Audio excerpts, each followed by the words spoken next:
नमस्कार आदरणीय।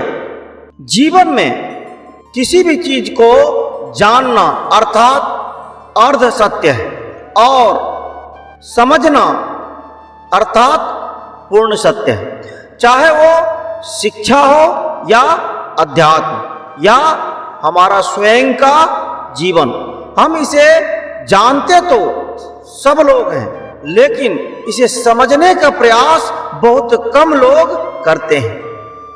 उदाहरण के तौर पे स्वामी विवेकानंद हो या डॉक्टर एपीजे अब्दुल कलाम को कौन नहीं जानता, और उन्हें मानने वाले की भी कमी नहीं है इस दुनिया में। लेकिन सवाल है उसे समझने वाले, उनका अनुसरण करने वाले या उनके बताए गए मार्ग पे चलने वाले कितने लोग हैं इस दुनिया में।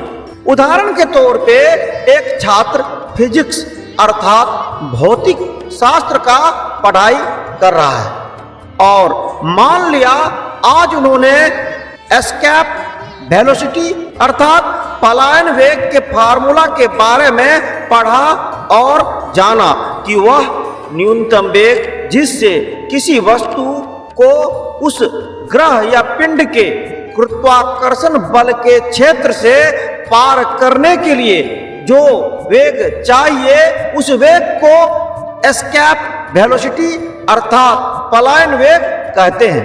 अब उन्होंने उसे रटकर याद कर लिया, क्योंकि उसका उद्देश्य क्या है, हमें एग्जाम में पास होना है या टॉप होना है, और हो सकता है वो हो भी जाए। परंतु इस फार्मूला को अगर कहीं उसे लागू करने बोले तो ये शायद कोई लाखों में से एक आदमी कर पाएगा, और वही कर पाएगा जो उसे समझ पाया हो।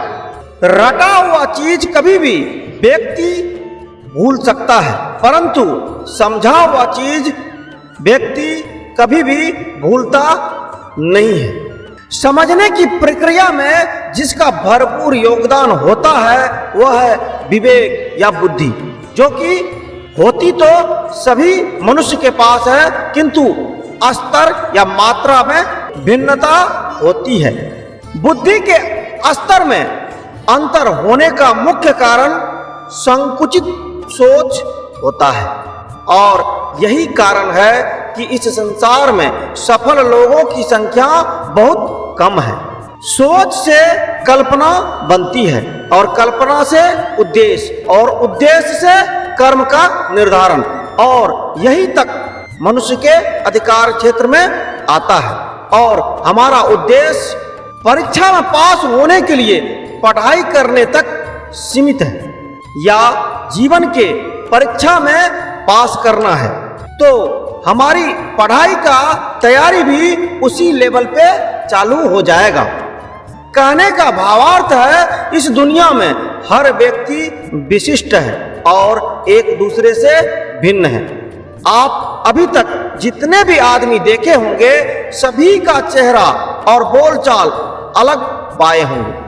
जब इस सृष्टि के रचनाकार ने कॉपी पेस्ट नहीं किया और न किसी के साथ भेदभाव किया, जीवन के लिए जो सबसे जरूरी था सांस लेने के लिए हवा, वो सबको फ्री ऑफ कॉस्ट दिया। फिर सवाल उठता है हजारों व्यक्ति में से एक आध सफल हो पाता, लेकिन ज्यादातर लोग असफल क्यों हो जाते हैं?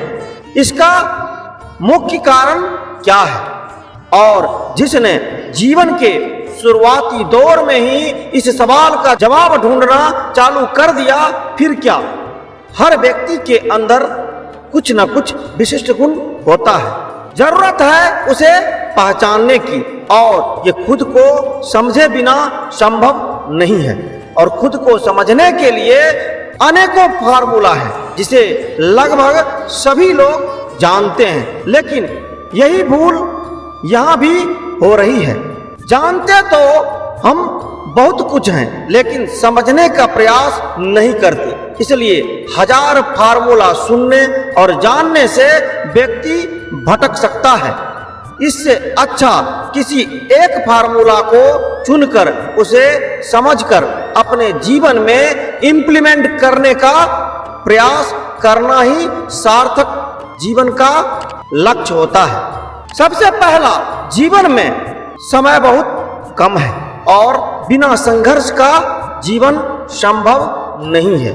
ये सब बातें हम सभी जानते हैं लेकिन समझ नहीं पाते, जिस कारण हम इसे स्वीकारते नहीं हैं। और सत्य यही है कि जीवन के अंतिम सांस तक हमें संघर्ष करना ही पड़ेगा और इस अटल सत्य को स्वीकार कर जीवन के शुरुआती दौर में ही अपने जीवन के अंतिम क्षण तक का रोड मैप बनाने का फैसला जिसने कर लिया वही जीवन में सफलता प्राप्त कर सकता है। और इस फैसला के साथ जब आप जीवन पथ पे अग्रसर होंगे तो आप जो भी कर्म करेंगे उसे आप भविष्य को सोचकर करेंगे। अगर आप पढ़ाई कर रहे हैं तो आपका उद्देश्य सिर्फ एग्जाम में पास होने तक सीमित नहीं रह जाएगा, बल्कि उस एग्जाम में पास होने के बाद आपका अगला कदम क्या होगा उसका भी निर्धारण पढ़ाई के दौरान ही निर्धारित हो जाएगा। और इस तरीके से आने वाले निकट भविष्य में आप जो भी काम करेंगे उसमें वर्तमान के साथ साथ भविष्य की भी परछाई दिखाई देना चालू हो जाएगा, जो कि आपको एक रास्ता तय करने के साथ साथ इस रास्ते के खत्म होते ही एक नए भविष्य का रास्ता आपका स्वागत के लिए तैयार मिलेगा। चूंकि सफलता कोई वस्तु नहीं जिसे मिल जाने के बाद आप निश्चिंत होकर सो जाएं। सफल होने के बाद उसे बनाए रखने के लिए हमें अनवरत प्रयास जारी रखना ही पड़ेगा, अन्यथा वो सफलता ज्यादा दिन तक टिक नहीं पाएगा।